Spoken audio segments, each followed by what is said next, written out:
Racikan Berita. Ya, kembali jumpa lagi bersama saya, Dole Duance, ya, di channel yang sangat Anda sayangi, Anda tunggu-tunggu, yang khusus memang membahas tentang politik dan hukum. Dan rata-rata narasumber kita di sini adalah memang orang-orang politik, aktivis, dan akademisi, ya semua yang berhubungan dengan politik dan hukum akan kita liput. Tapi diawali dengan saya ucapkan Assalamualaikum warahmatullahi wabarakatuh. Waalaikumsalam warahmatullahi wabarakatuh. Waalaikumsalam warahmatullahi wabarakatuh. Dengar lagi suaranya bergema, dan itu adalah kakak saya. Ini tema yang kedua yang mungkin perlu kita ketahui. Saya selalu berkata bahwa kakak saya Asrul Harun ini, selain dia adalah sarjana hukum, dia juga adalah magister kenotarisan beliau ini. Ya, tapi ingat, beliau ini pernah juga menjadi mantan parlemen, anggota DPRD DKI Jakarta dari Golkar. Tapi sebelumnya ada lagi, dia juga adalah seorang aktivis. Nah, cerita tentang aktivis, beliau ini di angkatan 66 seperti Baru Tanjung memang rencananya mau menjatuhkan Pak Soekarno, ya kan? Nah, jadi kalau bicara tentang aktivis, pergerakan aktivis, apapun, kakak saya ini sudah hatam. Usianya sekarang aja 2 tahun lagi 80 deh. Oktober ini 80. Tapi masih enjoy, masih aktif, masih itu. Cuma kalau masa bicara daya ingat ya karena usia kakak seperti itu. Makanya kalau nanya ke kakak saya, harus tanya, apa yang sampaikan, kita sendiri harus ingat, baru kita tanya. Nah, untuk channel saya, Racikan One Kawan TV One channel, Racikan Berita 1 dan Racikan Berita, saya minta kepada pemirsa untuk jangan jauh-jauh dari channel kami. Tolong di subscribe, komen, like, share, dan tekan tombol lonceng, karena apabila Anda melakukan itu berarti Anda akan selalu mendapatkan informasi-informasi terupdate dari kami. Dan perlu kami sampaikan juga bahwa informasi yang kami sampaikan ini bukan informasi yang tidak berimbang atau cover both side, tapi ini adalah informasi yang kami gali secara investigasi, ya. Jadi salah satu tugas wartawan itu adalah kerjanya sebagai investigasi. Nah, mengapa orang bilang bahwa kok wartawan mirip intelijen? Loh, iya, mirip, cuman beda pekerjaannya saja.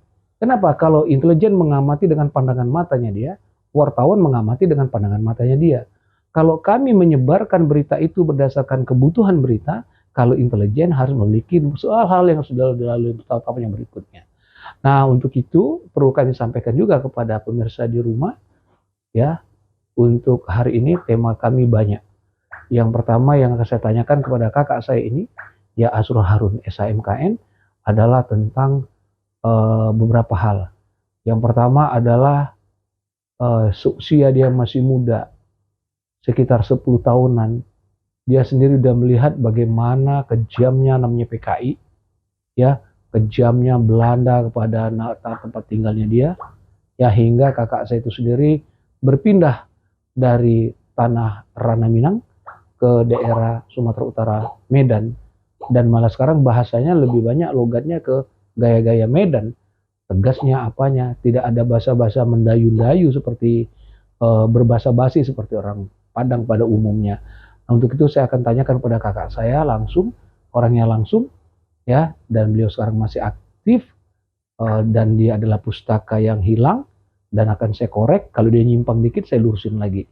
Nah, inilah kakak saya, namanya Asrul. Assalamualaikum. Waalaikumsalam warahmatullahi wabarakatuh. Ya. Pemirsa yang budian, saya akan tanyakan kepada kakak saya gini. Sekitar tahun 66, ya kan, Asrul dengan beberapa aktivis itu memang sudah mulai bermusuhan dengan rezimnya Soekarno. Kenapa sih sampai segitunya? Kenapa? Karena pada saat zaman Soekarno di tahun 60-an itu, sebelum dari mulai tahun 55, menangnya PKI, pemilihan umum, partai yang nomor 4 di Indonesia.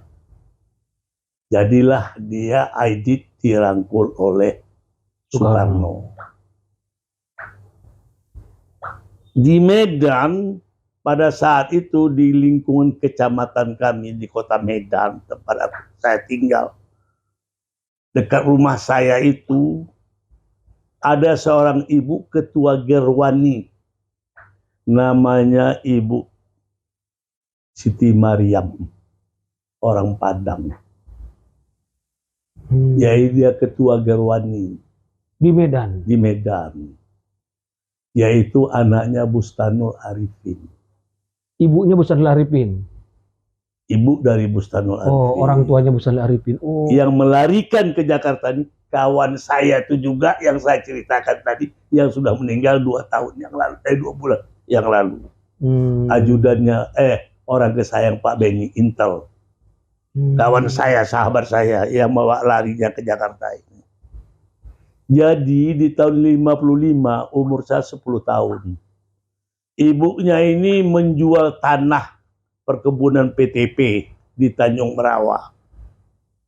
Terkecohlah orang-orang Minang yang ada di sekitar kecamatan Kota Maksum 2 dan 3. Beli tanah sama dia, murah. Ibu saya beli pula 5.000 meter. Hari Minggu kita pergilah ke Tanjung Merawa. Naik bus, bawa golok, bawa parang, bawa tali, meteran.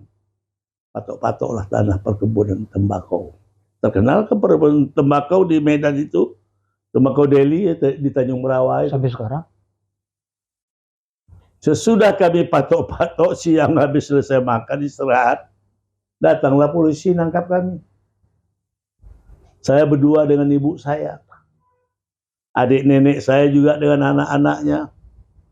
Yang ada adik ibu saya sepupu juga ada angkatan laut, tapi tugas di Belawan. Pejuang dari tahun 45 dia. Digiringlah kami ke kantor Polsek Tanjung Merawa. Diproseslah secara hukum di sana. Atas tuduhan? Perampokan tanah. Oh. Tuduhan menyerobot tanah negara. Itu kan PTP itu kan perkebunan negara. Perkebunan Belanda diambil alih oleh negara. Ya, setelah merdeka. Setelah merdeka 1 Januari 1950. Penyerahan kedaulatan, seluruh aset-aset Belanda diserahkan kepada pemerintah Indonesia. Ya. Lantas jadilah nama dia PTP, Perkebunan Tembakau. Lantas ibu saya tertahan di situ. Saya karena kecil bisa bebas keluar. Dari Medan ke Belawan itu 27 km. Dari Tanjung Merawa ke Medan ada kira-kira 10 atau 15 km. Naik oplet masih bisa naik oplet lah saya. Ke Sentral Pasar. Dari Sentral Pasar saya pergi ke Belawan naik bus. Saya lapor sama om saya. Om, orang tua om, mak ditahan di kantor. Saya ceritain ibu saya ini. Kaget dia, pakaian dinas, pergilah naik gas ke Tanjung Merawa. Dia datang ke kepala polisi, ini mak saya mana? Tolong dikeluarin. Ini kakak saya keluarin. Karena dia pakai militer. Mak saya sudah ditipu, uangnya sudah di ini, dia mesti tahan. Tolong dikeluarin. Dia korban penipuan oleh ketua Gerwani. Oh, itu sejarahnya. Jadi kan jahat nih Gerwani. Keluar kita, ibu saya keluar. Disitulah saya tahu apa yang PKI, apa yang Gerwani, apa yang pemuda rakyat. Pada tahun 56 kalau nggak salah, 55 pemilihan umum. Sekolah-sekolah tahulah apa sejarah itu PKI. PKI ini sama rata, sama rasa, anak orang, anak dia, tanah orang, tanah dia, tambah lagi kalau orang bilang bini orang, bini dia. Ya. Terus apa PKI? Dia tidak punya agama, nggak ada yang ditakutin. Dia itu menghalalkan segala cara. Sedangkan saya belajar agama, ada madrasah di belakang sekolah saya. Kita takut, kita hidup bakal mati. Mati kita nanti pertanggungjawabkan. Kalau orang PKI kan nggak mau dia belajar agama. Kalau orang komunis kan nggak mau dia belajar agama, dia nggak percaya. Ngapain? Betul. Ini yang membuat, jadi kalau ada orang merasa takut, orang beragama, karena mati minta dipertanggungjawabkan atas perbuatannya. Itulah saya nggak suka dengan orang komunis. Perilaku orang serakah itu bermental komunis. Orang yang nggak sembahyang, tukang adu domba, itu pokoknya yang jelek-jelek itu komunis semuanya. Kalau menurut Dasrul, Soekarno itu terlibat PKI? Kalau saya, Soekarno itu dia bermain jadi safety player. Dia itu watak divide et impera. Dia adu komunis dengan agama. Mengapa? Dengan saya katakan terlibat secara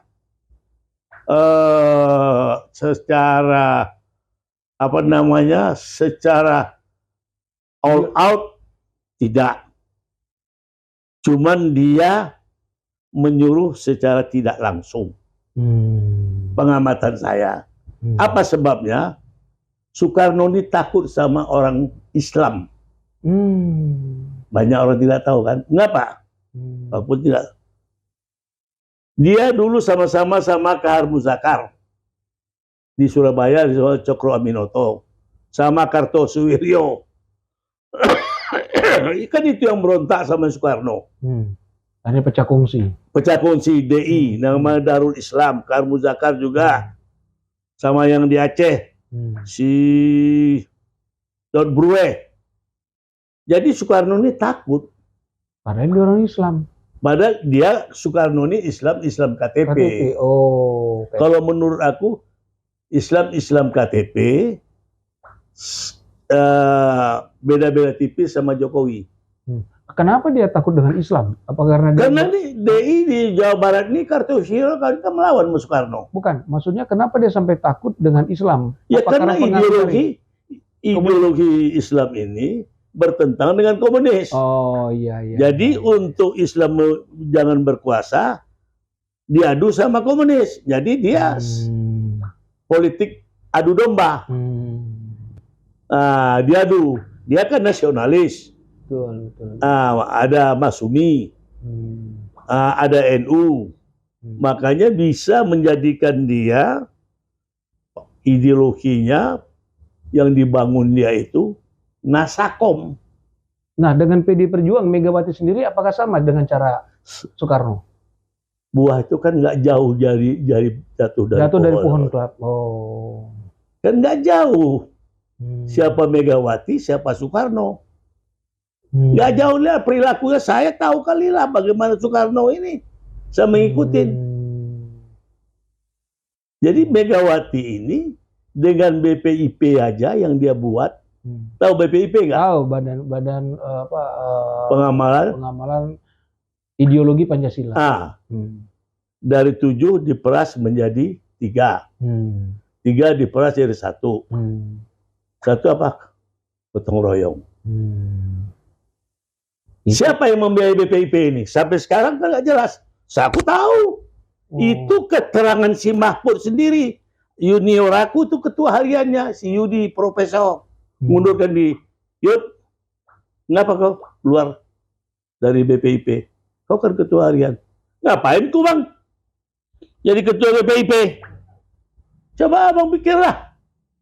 Megawati 7 diperas jadi 3, 3 diperas jadi 1 apa gotong royong. Jadi Tuhan itu ditiadakan. Agama itu cenderung mau dihapus. Terus di mana uangnya? Belum terima aku honor banget. Ribut. Akhirnya Mahfud ditanya, iya, belum ada di APBN anggaran. Siapa yang membiayain orang-orang BPIP ini? Siapa dah? Sinarmas 100 juta satu orang. Tanya Mahfud atau tidak? Itu jejak digital ada tuh. Saya lihat tuh di televisi. Dapat satu orang 100 juta. Dari Sinarmas? Sinarmas.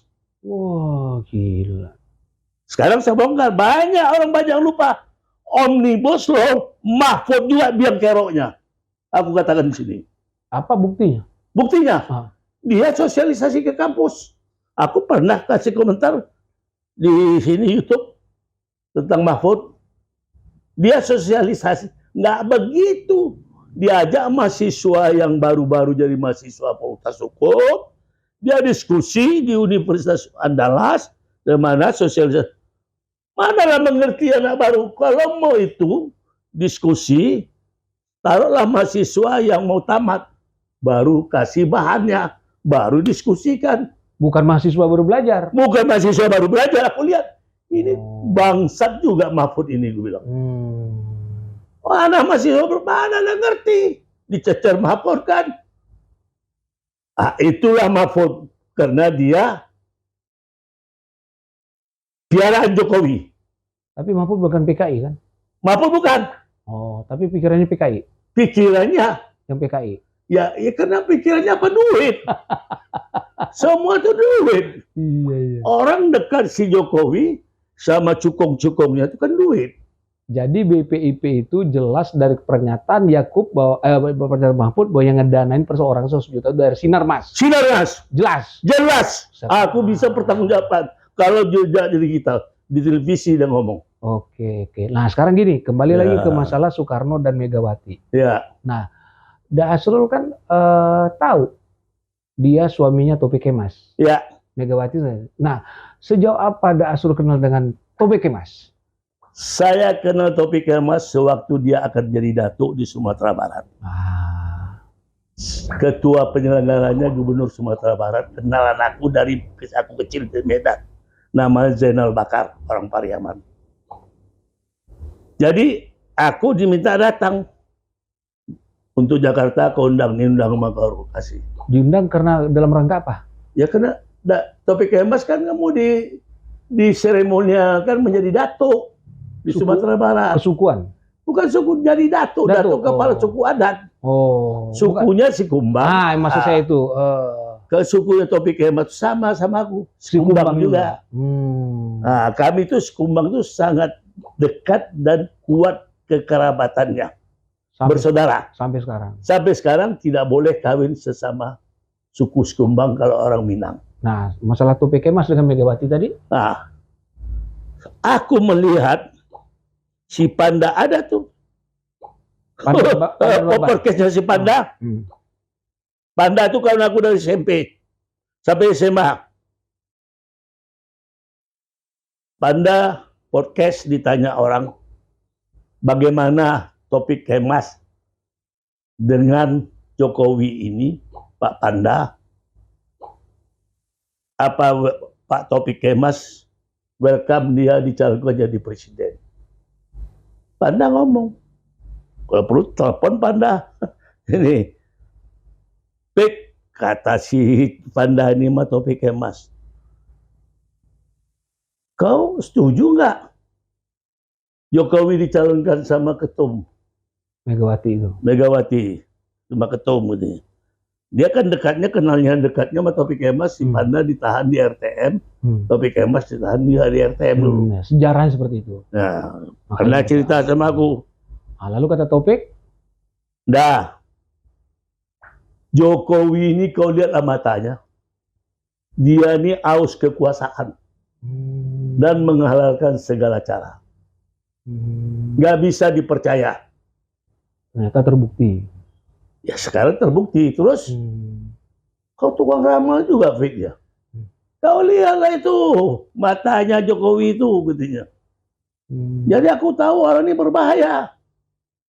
Terus istri kau, itulah ndak, katanya. Jadi istrinya ini Megawati ini yang istilahnya falling love dengan Jokowi. Yang suka dia jatuh cinta. Jatuh cinta. Karena kesederhanaannya dia, orang dari proletar, tepi sungai, di PDIP itu bermacam faksi. Faksi anak turunan PKI, faksinya Marhen, PDIP, nasionalis, faksinya agama, faksinya partai independen, yaitu dulu Marhaen. Bukan Partai Masuk. Marhaen itu, satu lagi IPKI. IPKI juga masuk Ikatan Pendukung Kemerdekaan Indonesia. GMNI? GMNI itu ormas. Ah. GMNI itu ormas. Itu partai-partai itu yang dilebur partai Kristen masuk ke situ gabung. Nah, itulah faksinya. Anak turunan dari PKI sangat dominan kuat di partai PDIP. Megawati melihat ke situ, makanya Dr. Ciptaning dapatlah kedudukan sebagai ketua. Dialah merekrut orang-orangnya, termasuk si Oneng itu juga. Ya, Dia Pitaloka. Dia Pitaloka.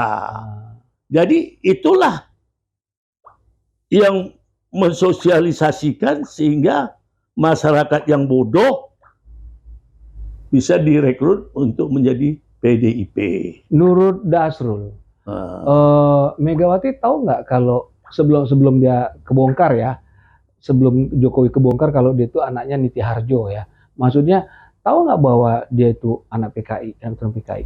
Nurut Dasrul ya. Kalau menurut saya, kalaupun tahu dia, kalaupun dia tutup kuping. Karena Megawati ini orangnya egois. Apa egoisnya? Yang dia perlukan massa anggota PDI. Bisa merajain banyak dapat kursi di parlemen. Dan terbukti. Terbukti. Makanya disebut Partai Wong Cilik. Tapi pikirannya kapitalis. Banyak yang korupsi di situ. Ya. Makanya motonya Wong Cilik. Jadi orang susah. Aku udah jelas tuh pikiran aku. Mbak, ini jago, ini partai orang susah kan banyak. Ini anak-anak turunan PKI. Yang mempengaruhi. Mempengaruhi Megawati. Kita kan cari masa, Mbak. Bu, ini kita pakai, dan satu lagi, orang-orang miskin ini kan pendidikannya kan kurang. Kan bisa kita atur. Kalau kita kan berpendidikan, yang ketua-ketua ini. Ya melogis lah. Jadi akal. kita bisa atur orang-orang ini. Iya, masuk akal itu. Mono yang ngono. Yang penting yang penting duit. Yang penting duit. Dasrul dengan Nababan, dengan Taufik dekat semua nggak? Kalau Taufik sekedar dekat, kenal. Tapi Nababan, maki-makian aja. Itulah kalau kita orang Padang, orang Medan, memaki orang itu tanda dekat. Anjing, mana kau? Oh, tahun berapa dekat sama dia? Masih Panda. Panda. Aku kenal Panda tahun 60. Udah lama ya. SMP. Dia SMP Nasrani, aku SMP Negeri 2. Dia SMA Nasrani di Medan. Aku SMA 5. Panjang sejarahnya Panda Nababan sama aku. Maki-makian aja itu. Panjang ada sejarahnya. Dia menghormatin aku menghormatin dia. Nah, sekarang gini dah. Saya tanya, kenapa sampai Dasrul kok mau ke Belanda?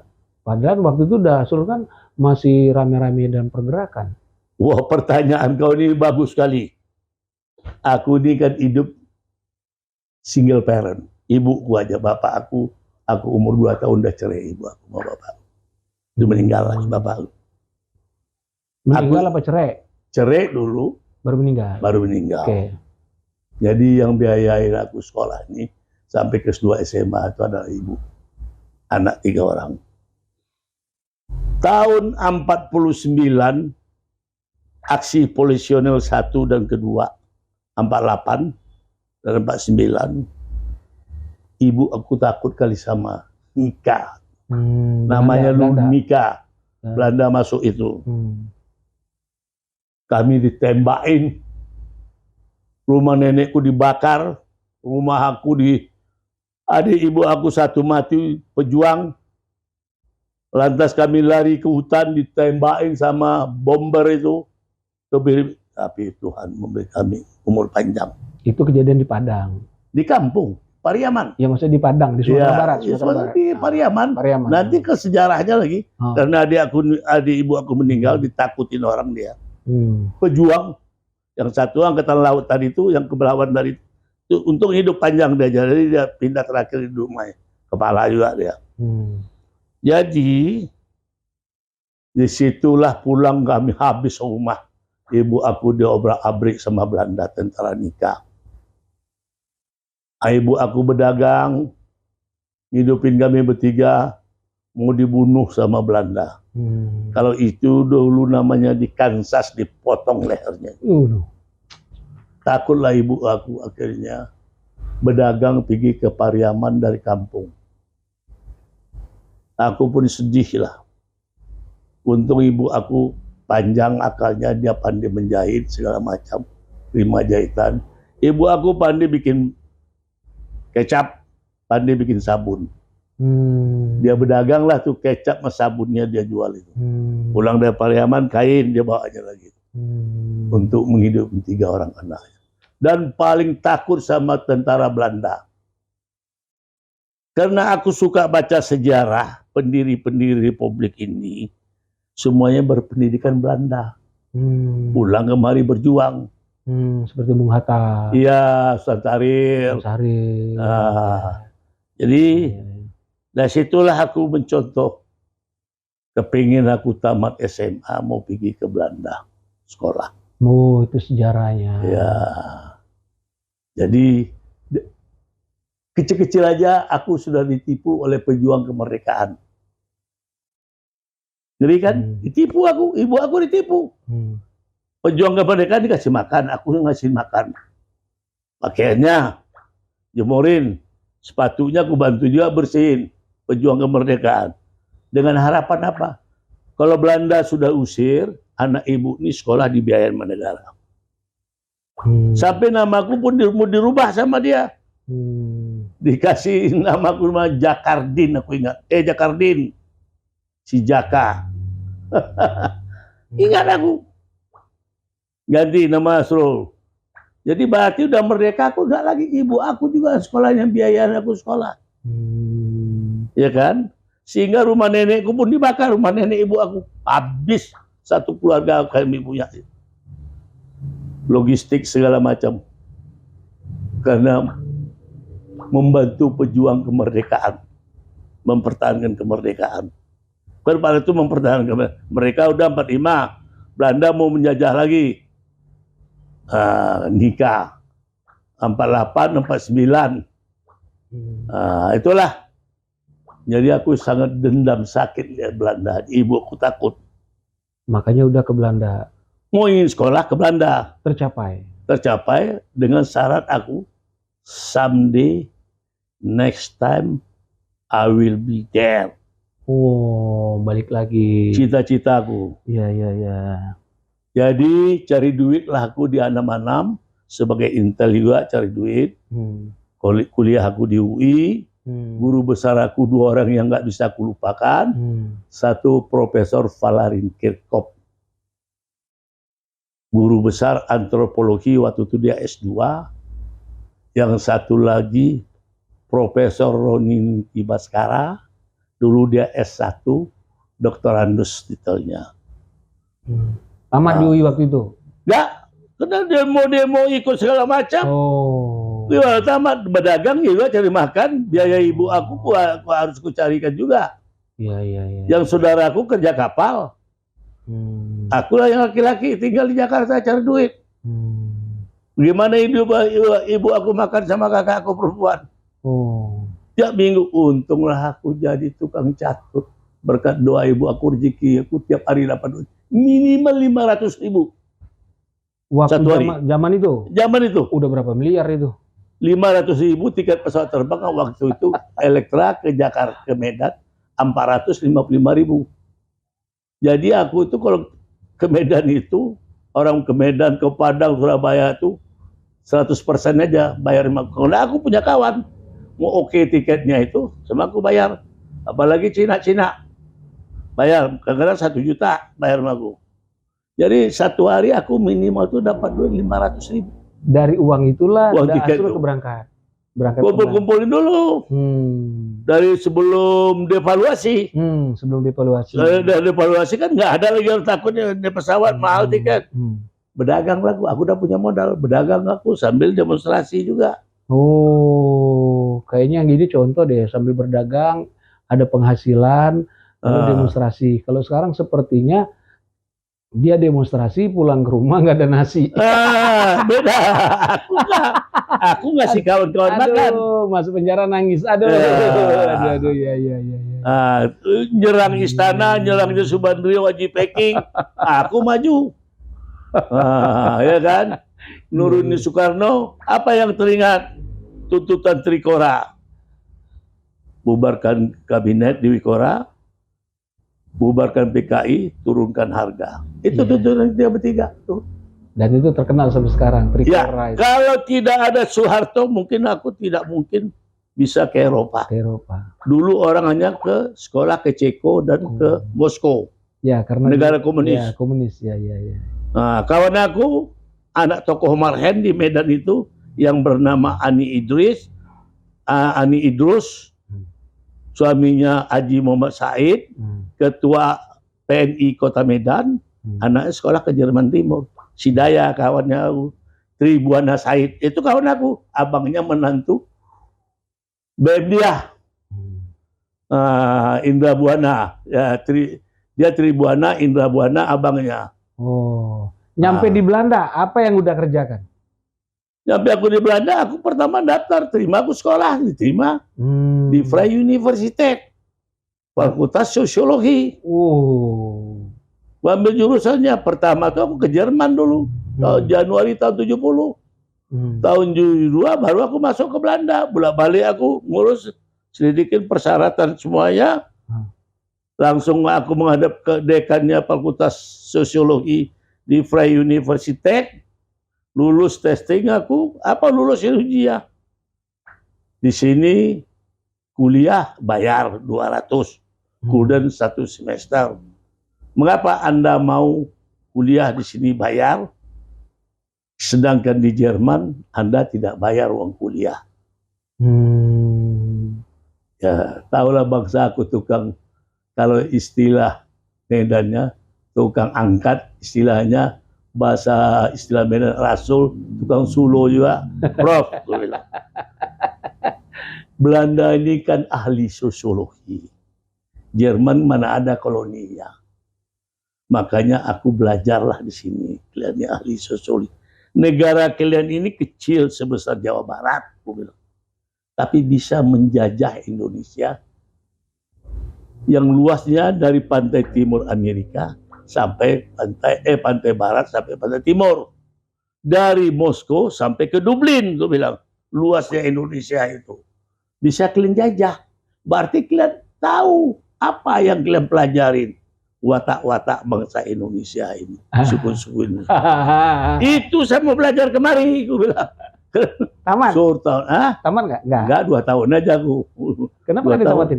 Ya, umur aku udah berapa pada saat itu, ini 27 kan. Umur 27 aku harus pulang. Aku sering Muhammadiyah. Aku lihat kawan aku udah mau maju, udah berduit di sini. Ya kan? Tamat aku, paling 30, cari kerja lagi aku. Nah, lalu kan udah kan balik ke UI lagi kan? Balik ke UI itu lagi, itu kan ibu aku yang manggil aku. Oh, yang ngambil kriminolog ya? Dulu jatuh nama aku di UI kriminolog. Oh, adigium kriminolog sendiri udah masih ingat? Masih. Oh, gimana? Setiap perbuatan kriminal, sengaja, tidak sengaja, meninggalkan bekas. Oh. Lambat atau cepat akan terungkap. Itu adigiumnya. Adigium. Ya, Susno Doaji kan waktu kasus Pina Cirebon, kan itu yang diceritakannya itu. Ya. Itu yang tidak dijelaskan oleh polisi kepada penyidiknya. Lambat atau cepat akan terungkap, tergantung kepada si kontrol. Si kontrol itu bukan jelek ya, tapi situasi, kondisi, dan toleransi. Ya, aku tanya, Pak Roni, apa artinya kok si kontrol, Pak? Cocok Anda jadi pengacara. Kritis. Sebut, oh itu artinya, Pak. Dari situ juga aku takut berbuat hal-hal yang jelek. Pasti bakal ketahuan. Ditambah lagi, aku sekolah di Jogja tahun 63 SMA, yang becik ke titik Olo Ketoro itu. Kebenaran itu, waktu aku sekolah di Jogja. Oh. Aku 3 tahun tuh SMA 5 sekolah. Masya Allah. Pindah-pindah. Bayangin SMP 4 tahun 4 sekolah. Tiada hari tambah sekolah. Aku tetap harus sekolah. Lalu yang kuliah yang tamat yang mana? Yang di Jakarta ini lah tahun 77. Aku satu angkatan lagi sama Jimli. Kuliah lagi aku. SH? Enggak, ngambil fakultas hukum. Iya, fakultas hukum. Iya, di Rawamangun. Rawamangun. 77 sama aku sama Jimli Asriki itu. Karena rumah aku belum lunas, aku cari duit aja dulu. Wah, rezeki itu terbuka terus. Ah, ini fakultas hukum nggak bakal bubar. Cari duit, lunas. Mikir lagi, aku belum punya kantor. Cari duit juga loh, cari duit juga. Lantas, kuliahku tahun 83. Selesai. Aku berhenti. Oh, berhenti. Aku hanya donator aja. Donator aja bayar jawab kuliah. Yang orang yang aku kuliahin selesai. Bisa kerja di bank, anak buahku. Tapi aku enggak, kesuran. Nantilah ini bakal nggak bubar. Tahun 94 ibu aku panggil. Suruh balik. Bro, sini kau. Apa, Bu? Kau udah punya rumah, udah lunas. Punya kantor 4 lantai, udah pergi aku. Udah kau bawa aku keliling Eropa. Udah kau kemekahkan aku. Di Eropa, di Belanda rumah kau 2. Udah kau bawa aku ke London, Jerman, Prancis, Belgia. Kuliahlah kau balik. Anakku 3, kakak kau udah meninggal, nggak mungkin dia kuliah. Abang kau nggak mungkin dia kuliah. Tahu aku dia nggak tamat SMA, nggak tamat pula SMP, ya kan, abang aku. Kau dulu sudah di UI, kuliahlah kau di Fakultas Hukum. Oh gitu. Tahun 94. Mikir aku, iya juga. Aku sudah wakil bendahara di Golkar di DKI. Mau duduk di parlemen. Bagaimana kalau aku duduk di parlemen DKI kalau aku nggak ngerti hukum? Kuliahlah udah situ. Kuliahlah aku, kebetulan dekannya junior aku. Profesor Baria Z, orang Jambi. Oh, senang aku, Bang. Abang kuliah, udah ikut aja testing, Bang. Senang aku.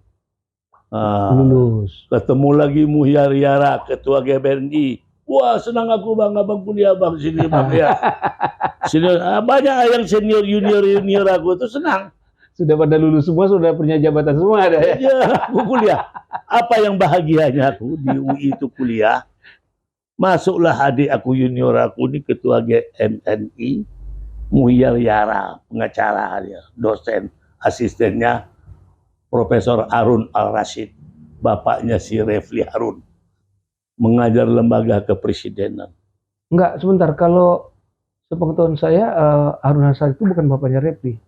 Saya udah tanya waktu itu. Oh, bukan ya? Bukan. Memang banyak orang nanya tentang itu. Jadi agak diluruskan bahwa Refli Harun nggak ada hubungannya dengan Harun Al-Rashid. Oh ya, baguslah. Kalau terang, semoga saya juga salah. Untunglah kau nasihatin, kau kasih koreksi. Iya, saya tanya. Bukan. Nggak ada hubungan. Ya, si Muhyar ini asisten dia. Waktu aku lagi sedang kuliah, dia masuk ganti Pak Harun. Kejut dia. Itulah kalau kita sudah senior. Mohon maaf, selamat sore bapak-bapak, ibu-ibu. Saya senang sekali pada hari ini. Saya ketemu senior saya yang perokok berat sama dengan saya. Untuk menghormatin senior saya ini, saya izinkan dia di kelas ini boleh merokok. Kalau semua saya perbolehkan, ini jadi asap rokok, nanti nggak bisa kita belajar. Tapi Bang Asrul mau kuliah di sini, hak otoritas saya perkenan dia merokok, saya menghormatin dia. Itu rasa kita dihormat sama berokok. Yang lain kawan-kawan bingung semuanya. Masuk lagi, belajar lagi. Widya Stanto di Ramayana sama-sama sama aku dulu tahun 77. Oh, kaget lagi deh. Tapi kan kita komitmen. Kau udah tamat, lapor sama aku. Sekarang kau ngajar 2 di sini. Kau bos di Ramayana, aku bilang. Kaget aku lihat, kan aku bilang, Rul, kau kalau mau kuliah lagi nanti di UI lagi ya. Oh iyalah, aku kalau nggak di UI nggak mau aku. Ini cita-cita aku di UI. Closing statement dah. Ini kan banyak udah cerita sangat menarik. Dan jujur aja ini saya kupas-kupas terus, ini bisa 1 jam, 2 jam malah. Ini menarik bener dah sejarah udah ini. Sekarang aja udah hampir 39, hampir 40 menit durasi kita dan panjang. Yang saya mau minta dari sejarah udah Asrul ngomong tentang sebagai orang tua yang single parent, yang menghidupi dengan 3 anak, ya kan berjuang, ibunya udah itu dikasih kepandaian oleh Allah, pandai membuat sabun, pandai membuat kecap, lalu pandai menjahit. Nah, pesan udah sebagai anak yang sangat menghormati orang tua perempuan khususnya. Dan jangan sampai nangis nih, udahnya. Apa pesan udah kepada orang anak-anak yang sekarang masih memiliki orang tua perempuan? Closing statement. Ya, dari pengalaman saya dan pengalaman ibu saya yang saya ikutin, bagi janda-janda wanita anak bangsa Indonesia harus hidup ini mempunyai kepandaian. Kita itu tidak selalu abadi suami istri sampai mati. Amin. Bisa berpisah hidup, bisa berpisah mati. Dalam merasa bertanggung jawab keluarga, yang menjadi tanggung jawab besar itu adalah seorang ibu. Muliakanlah, hormatinlah ibumu. Doakanlah ibumu. Dan ibu itu tidak akan lupa mendoakan anaknya sepanjang jalan. Karena apa? Aku merasa didoakan oleh ibu aku. Dari mulai kelas 2 SMA, aku tidak pernah minta uang untuk biaya sekolah hidup di tanah Jawa ini. Sampai aku tamat dan sampai aku bisa mencari uang. Hanya doanya itulah yang mendoakan aku terlindung, diberkahin oleh Tuhan. Aku mendapat rezeki sehingga aku bisa berbagi. Sehingga pesannya kepadaku semasa hidupnya, Asrul, aku minta kepadamu, bantulah orang sebisa kamu bantu. Amin. Jangan memaksakan diri. Memaksakan diri. Habis itu, apa dia bilang? Aku minta kepadamu, janganlah kamu di hari tua meminta kepada temanmu dan saudaramu. Kalau bisa kamu di hari tua memberi. Amin. Karena memberi itu mulia. Amin. Apalagi diulas lagi, enggak penuh ke atas, penuh ke bawah. Itu aku dari mulai SMP dan diajarin. Itu. Mungkin kau nggak ngerti. Udah ceritain. Nggak penuh ke atas, penuh ke bawah. Nah itu catatan terakhir. Baik pemirsa. Jadi insya Allah aku sampai sekarang kalau aku memberi orang bantuan disampaikan Tuhan juga. Amin ya Allah. Saya terus dah ya. Jadi jangan bagi wanita cengeng. Iya. Baru 2-1 udah bingung dia. Ya baik pemirsa. Hari ini omongan kami ini berdua kakak saya ini hampir 1 jam. Jadi hampir 2 jam kami ngobrol dengan 2 tema. Tapi ada satu hal yang sangat menarik adalah bagaimana kakak saya ini sangat menghormati orang tua dia. Itulah ya. Aku dapat ilmu itu dari siapa? Dari siapa? Jihad. Aku jihad mendengar amanah ibu aku. Itulah termasuk jihad. Kata Profesor Daud ahli hukum Islam. Aku pegang teguh amanah ibu aku itu. Ya. Sedih. Jadi Asrul ini sangat komitmen dan sangat menghormati orang tuanya. Terima kasih sudah menyaksikan kami. Doakan kakak saya, ya, Asrul Harun SH MKN. Semoga dia sehat, dia panjang umur dan selalu dia berbaik. Assalamualaikum warahmatullahi wabarakatuh. Waalaikumsalam.